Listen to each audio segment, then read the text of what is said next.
इमाम मेहदी का सबसे बड़ा दुश्मन सुफियानी। मैं खुफिया सफीर हूँ, सारी दुनिया के बादशाह का, जो इमाम मेहदी के ज़ुहूर से पहले शाम में कत्ले आम मचाएगा।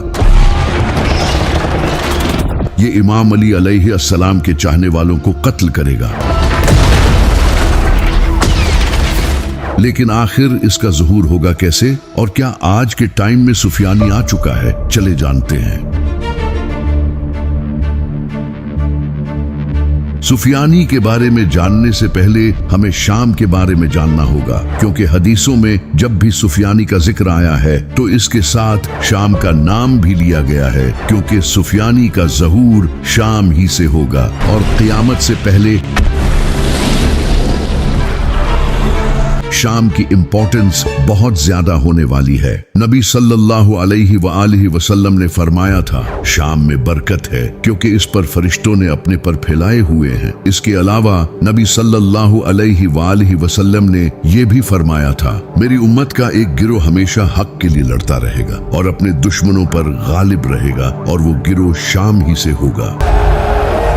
नबी सल्लल्लाहु अलैहि वसल्लम ने फरमाया, शाम इस्लाम का दिल है और क़यामत के दिन हश्र का मैदान भी शाम में ही होगा। मजीद फरमाया, जब आजमाइशें बढ़ जाएं और फितने फैलने लगें तो ईमान शाम की तरफ लौट जाएगा, जैसे सांप अपने बिल की तरफ लौटता है। जब शाम के लोग करप्ट हो जाएं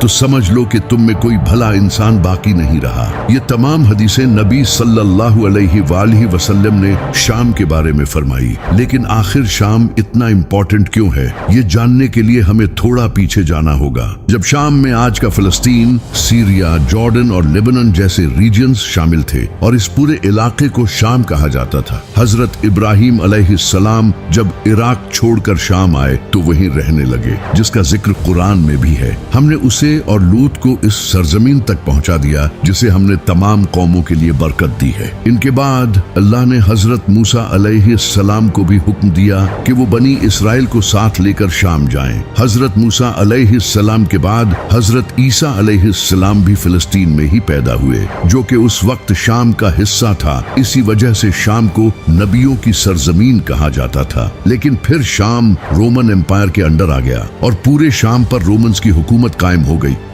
मगर नबी सल्लल्लाहु अलैहि वसल्लम ने फरमाया था, शाम मेरे कदमों के नीचे होगा, और फिर ऐसा हुआ भी। नबी सल्लल्लाहु अलैहि वसल्लम की वफात के बाद मुसलमानों ने रोमन एम्पायर के खिलाफ जंग लड़ी, जिसका नाम था जंगे यरमुक। इस जंग में हजरत खालिद बिन वलीद मुसलमानों को लीड कर रहे थे और इनकी बेहतरीन स्ट्रेटजी के चलते मुसलमानों को फतह हुई और शाम मुसलमानों के अंडर आ गया। इसके बाद शाम पर हजरत उमर रज़ी अल्लाह तआला अन्हु की खिलाफत कायम हुई और शाम पूरी मुस्लिम दुनिया का एक सेंटर बनने लगा। हजरत उमर रज़ी अल्लाह तआला अन्हु ने यजीद बिन अबू सुफियान को शाम का गवर्नर लगा दिया, मगर बीमारी की वजह से इसकी मौत हो गई। फिर हजरत उमर रज़ी अल्लाह तआला अन्हु ने यजीद के भाई मुआविया को शाम का गवर्नर लगा दिया। लेकिन हजरत उमर रज़ी अल्लाह तआला अन्हु का रूल था कि वो 4 साल बाद हर गवर्नर को चेंज कर देते थे। मगर अफसोस के हजरत उमर रज़ी अल्लाह तआला अन्हु को 4 साल पूरे होने से पहले ही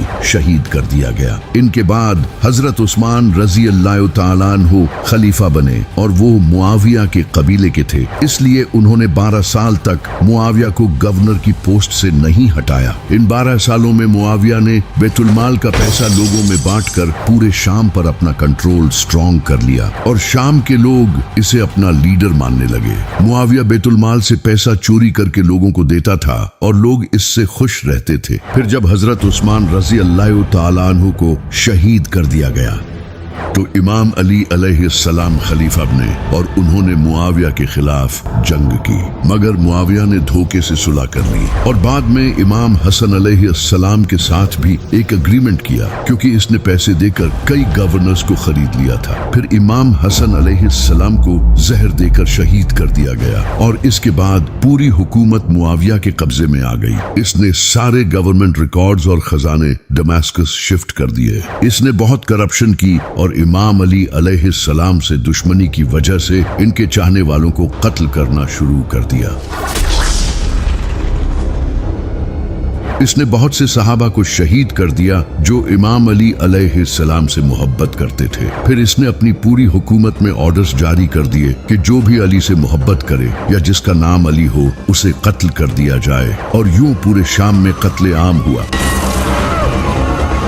इसीलिए नबी सल्लल्लाहु अलैहि वसल्लम ने मुआविया की हुकूमत को काट खाने वाली बादशाहत कहा था। फिर मुआविया के बेटे यजीद ने अपने बाप की मौत के बाद इमाम हुसैन और इनके खानदान पर जुल्म किया, मक्का और मदीना के मुसलमानों को कत्ल किया और इनकी औरतों का रेप हुआ। जब इमाम हुसैन अलैहिस्सलाम का कटा हुआ सर शाम के दरबार में लाया गया तो पूरे शाम में खुशियां मनाई गई,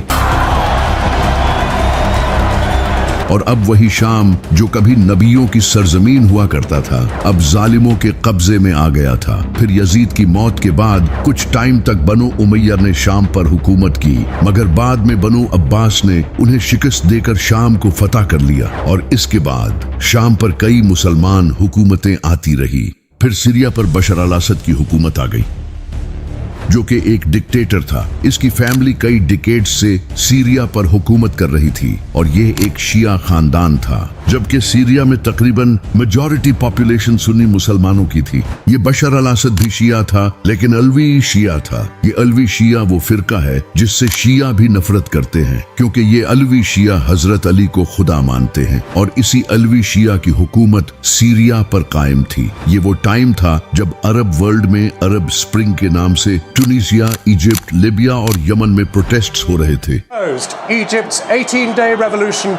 मगर सीरिया में ऐसा नहीं था। वहां बशर अल असद पीसफुली हुकूमत कर रहा था और लोग इसके खिलाफ प्रोटेस्ट नहीं करते थे, क्योंकि प्रोटेस्ट करने पर सख्त सजा दी जाती थी। लेकिन फिर एक दिन एक लड़के ने स्कूल की दीवार पर यह लिख दिया, जिसका मतलब था अब अगला नंबर बशर अल असद का है। यानी वो ये बताना चाहता था कि इसकी हुकूमत अब खत्म होने वाली है। इस लड़के का नाम मुआविया था। जब हुकूमत को इस बात का पता चला तो उन्होंने मुआविया और इसके साथ दूसरे लड़कों को अरेस्ट कर लिया और उन्हें बुरी तरह टॉर्चर का निशाना बनाया, ताकि लोगों के लिए एक मिसाल कायम की जाए कि जो भी हुकूमत के खिलाफ खड़ा होगा इसका अंजाम भी यही होगा। जब अवाम ने ये सब देखा तो वो गुस्से से भर गए और बशर अल असद की डिक्टेटरशिप के खिलाफ प्रोटेस्ट्स शुरू कर दिया, मगर सिक्योरिटी फोर्सेस ने इन प्रोटेस्टर्स पर फायरिंग कर दी। By August 2013, losing ground, Assad used chemical weapons against rebel-held suburbs of Damascus. जिससे कई लोग मारे गए, लेकिन इससे प्रोटेस्ट्स मजीद बढ़ गए और देखते ही देखते पूरे सीरिया में प्रोटेस्ट फैल गए। अब सीरिया के आम लोगों ने खुद एक फौज बना ली जिसका नाम रखा गया फ्री सीरियन आर्मी। ये फौज बशर अल असद की सिक्योरिटी फोर्सेस के खिलाफ लड़ने लगी और यूं सीरिया में सिविल वार शुरू हो गई। For some Syrians, especially minorities, it seemed like a choice between Assad and the jihadist killers of Islamic State. जब ये खबर दुनिया भर में फैली तो हर कंट्री ने अपने इंटरेस्ट के लिए इसमें इंटरफियर करना शुरू कर दिया। ईरान और रशिया बशर अल असद के साथ खड़े हो गए, क्योंकि ईरान चाहता था कि सीरिया में शिया हुकूमत कायम रहे, इसलिए ईरान ने इसको सपोर्ट किया। जबकि सऊदी अरब, कतर और टर्की इन रेबल्स को सपोर्ट कर रहे थे, क्योंकि वो चाहते थे कि सीरिया से शिया हुकूमत खत्म हो और वहां सुन्नी हुकूमत कायम हो। अब जाहिर है कि अमेरिका कैसे पीछे रह सकता था। अमेरिका ने सीरिया पर कंट्रोल हासिल करने का ये मौका देखा। अमेरिका चाहता था कि बशर अल असद की हुकूमत गिर जाए और वहां अपना कोई लीडर बिठाया जाए। इसी वजह से CIA ने रेबल्स को वेपन्स देना शुरू कर दिया और उन्हें बशर अल असद के खिलाफ प्रॉपर सपोर्ट दी। इसी दौरान आइसिस ने भी मैदान में एंट्री मारी और इसने भी बशर अल असद के खिलाफ जंग शुरू कर दी। इसके बाद पूरा सीरिया जंग का मैदान बन गया।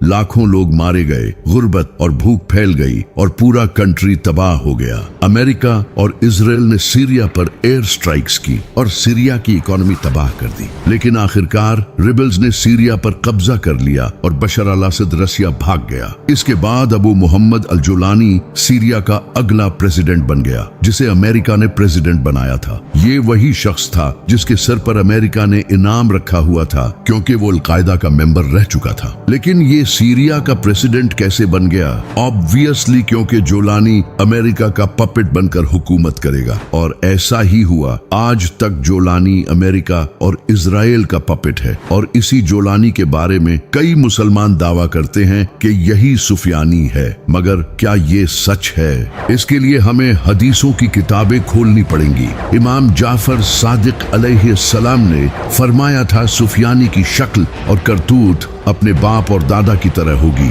यानी जिस तरह मुआविया और यजीद ने अहले बैत के चाहने वालों का कत्ले आम किया था।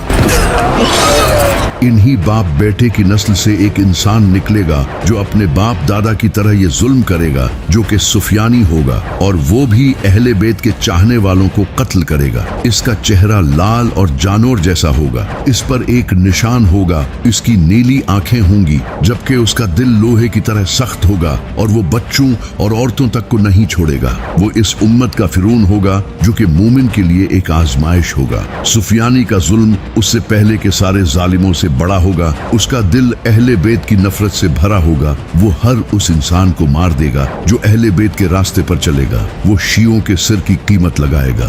वो दिखने में एक इबादत गुजार इंसान होगा, लेकिन अंदर से मुनाफिक होगा, और वो शाम के एक महल में ओपनली लोगों के सामने एक औरत के साथ जमा करेगा। इमाम अली अलैहिस्सलाम ने फरमाया, सुफियानी के दिल में हमारे चाहने वालों से नफरत भरी होगी। इसकी हुकूमत खून और आग की होगी। अब इन सब में से एक भी हदीस जोलानी पर अभी तक तो फिट नहीं होती, सिवाय एक के वो वेस्टर्न पावर्स का पपेट है। कुछ स्कॉलर्स का ये भी कहना है कि सुफियानी एक सिस्टम होगा। जैसा कि सुफियानी अहले बैत के चाहने वालों से नफरत करेगा और इन्हें कत्ल करेगा, तो यही वो सिस्टम होगा। अगर देखा जाए तो ये सिस्टम आज भी एग्जिस्ट करता है। 1980 में कुछ मिलिटेंट ऑर्गेनाइजेशंस जो कि एंटी शिया आइडियोलॉजीज रखती थी, जैसे कि सिप्पा साहबा, इस ऑर्गेनाइजेशन ने हजारों शिया को कत्ल किया। पाकिस्तान के डिफरेंट शहरों में शियाओं पर अटैक्स किए, बॉम्ब्स ब्लास्ट किए गए, यहाँ तक के शिया डॉक्टर्स और प्रोफेशनल्स तक को नहीं छोड़ा।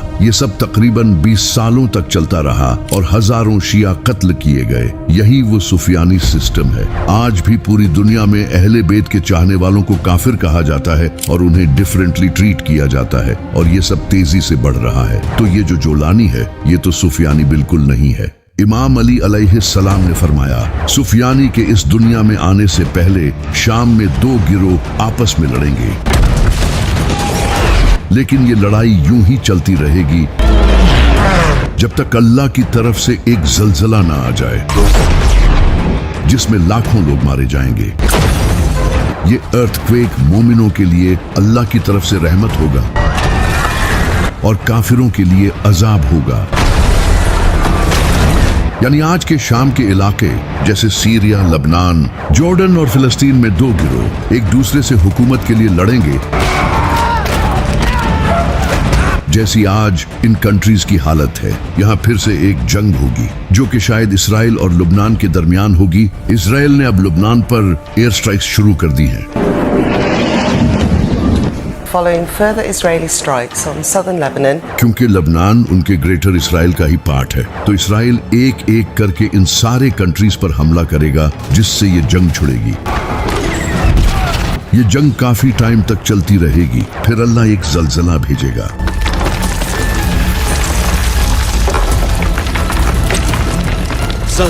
जिससे काफिर मर जाएंगे और उससे मोमिनों की मदद होगी। आप ये जानकर हैरान हो जाएंगे कि कई सिस्मोलॉजिस्ट्स ने ऑलरेडी वार्न कर दिया है कि इस रीजन में एक बड़ा अर्थक्वेक आ सकता है, क्योंकि दमास्कस, अलेपो और होम्स जैसे रीजन्स जमीन की डेड सी ट्रांसफॉर्म फॉल्ट पर लाई करते हैं, जो कि जमीन की मोस्ट एक्टिव टेक्टोनिक प्लेट्स हैं, जिससे फ्यूचर में एक बड़ा अर्थक्वेक आ सकता है। पहले भी दमास्कस में एक बड़ा अर्थक्वेक आया था, जिससे काफी तबाही हुई थी। ये अर्थक्वेक भी इसी जैसा होगा। इसी अर्थक्वेक से अल्लाह मोमिनों की उस जंग में मदद करेगा। इमाम अली अलैहिस्सलाम ने फरमाया, इस अर्थक्वेक के बाद तुम लोग ग्रे कलर के घोड़ों पर सवार लोगों को देखोगे, जिनके पास पीले झंडे होंगे। ये मगरिब से आएंगे और सीधा शाम में जाकर रुक जाएंगे, जिसके बाद कत्ले आम होगा।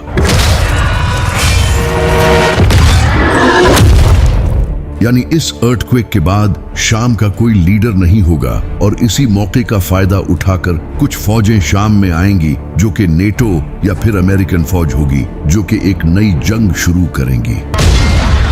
यहाँ घोड़ों से मुराद टैंक्स, जेट्स या फिर आर्म्ड व्हीकल्स होंगे जिन पर यह फौज आएगी और जंग करेगी। क्योंकि जेट्स ऑलमोस्ट सारे ही ग्रे कलर के होते हैं। फिर दमास्कस का एक गांव कोलैप्स हो जाएगा जिसका नाम हरास्ता होगा, जो कि शायद से बॉम्ब्स और एयर स्ट्राइक्स की वजह से तबाह होगा। इस गांव के तबाह होने के बाद एक वादी से एक इंसान निकलेगा और वो दमास्कस के मिंबर पर जाकर बैठ जाएगा। वो अचानक एक भेड़िया की तरह जाहिर होगा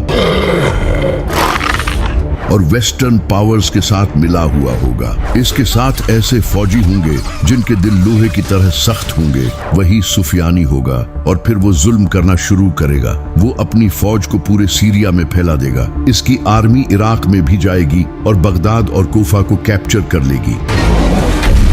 वो हर उस इंसान को मार डालेगा जिसका नाम अली, हसन, हुसैन या फातिमा होगा, यानी अहले बैत से मोहब्बत करने वालों को वो कत्ल करेगा। खून की लहरें आ जाएंगी और वो किसी भी एक मोमिन को नहीं छोड़ेगा। ये जुल्म 9 महीनों तक चलेगा। फिर एक दिन काबा के सामने इमाम मेहदी का ज़हूर होगा और कुछ लोग उनके हाथ पर बैत करेंगे जो कि 313 लोग होंगे। जब सुफियानी को पता चल जाएगा कि मक्का में इमाम मेहदी का ज़हूर हो चुका है तो वो दमास्कस में एक बड़ी आर्मी तैयार करेगा और उसे इमाम मेहदी के खिलाफ सीधा मक्का की तरफ भेजेगा। ये आर्मी दमास्कस से मार्च करती हुई मक्का की तरफ बढ़ रही होगी। पूरी दुनिया अपनी आंखों से देखेगी कि एक इंसान को मारने के लिए इतनी बड़ी फौज जा रही है। लेकिन तभी अल्लाह की तरफ से एक मुजज़ा होगा। जैसे ही वो आर्मी रेगिस्तान में बैदा नामी जगह पर पहुंचेगी, इसी वक्त वो जमीन में धंस जाएगी। सारे फौजी मिट्टी की इस दलदल में धंस जाएंगे। इनमें से कोई भी नहीं बच पाएगा सिवाय एक इंसान के, जो कि वापस जाकर सुफियानी को खबर देगा। ये मंजर दुनिया अपनी आंखों से देखेगी। और फिर खुरासान से एक इंसान खड़ा होगा जिसका नाम शुएब इब्ने सालेह होगा, जो कि बनो तमीम कबीले से होगा। वो मुसलमानों की एक आर्मी जमा करेगा जो कि काले झंडों के साथ खुरासान से इमाम मेहदी को सपोर्ट करने जाएगी। ये रास्ते में आने वाली सुफियानी फौज को हराती हुई ईरान और इराक से गुजरकर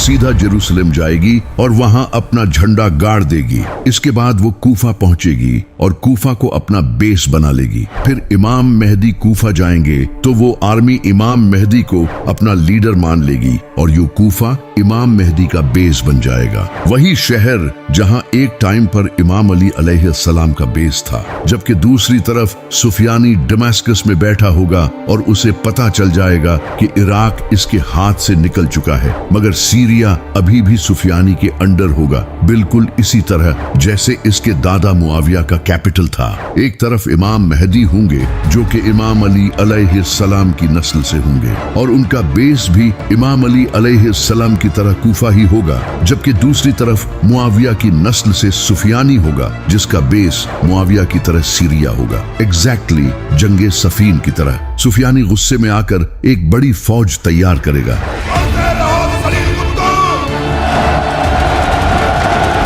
दूसरी तरफ इमाम मेहदी भी अपनी फौज तैयार करेंगे।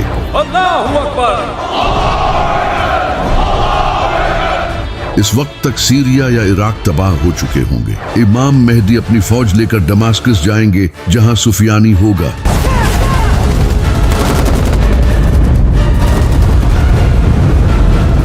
और फिर यही दोनों फौजें आमने सामने होंगी और एक बड़ी जंग होगी। लाखों लोगों की मौत होगी और हर तरफ तबाही होगी।